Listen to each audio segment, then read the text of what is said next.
Patient is week number 10, female, 47 years old.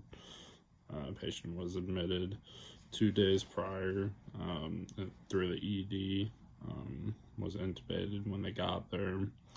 The patient has COVID-19 pneumonia and acute hypoxic respiratory failure. Also has a past medical history of pulmonary embolism, with the patient being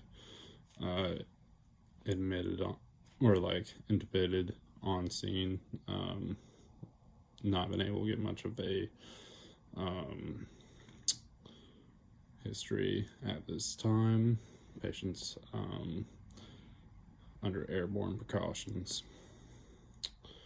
Patient is intubated, sedated, and paralyzed with dexmedetomidine, propofol, and Versed. Also being given 50 micrograms of fentanyl for pain.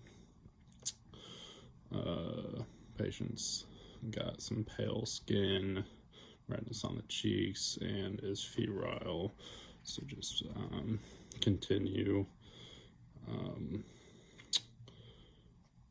the facial care, switching out ETADs, and keeping the site dry as needed. Patient's got his tachycardic with a normal sinus rhythm, breathing 34 times a minute with the set rate being at 28.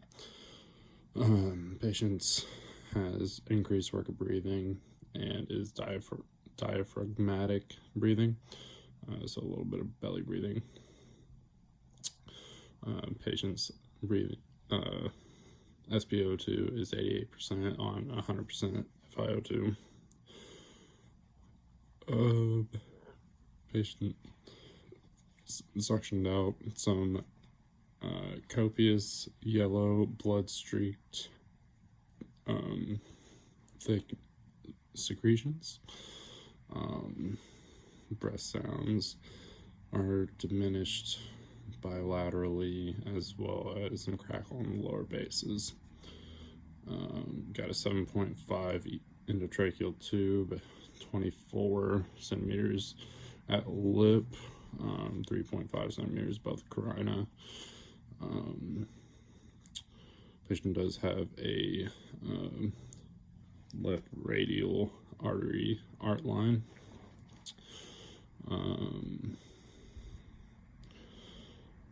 Gastric tube and Foley catheter placed.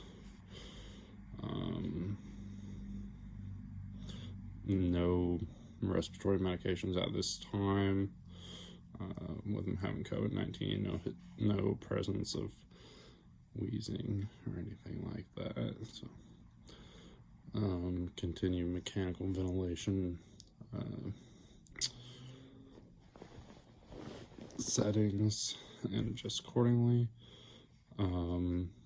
Mechanical ventilation settings are 550 tidal volume, NPRVC, respiratory frequency of 28, I time of 0.85, PEEP of 16, FiO2 of 100.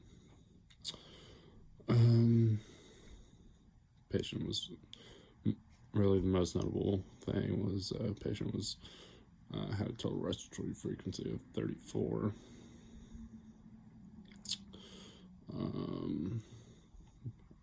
Or the last ABG was pH of 7.23, PaCO2 of 69.9, bicarb of 19.8, and O2 of 57.3. So acute respiratory failure with moderate hypoxemia.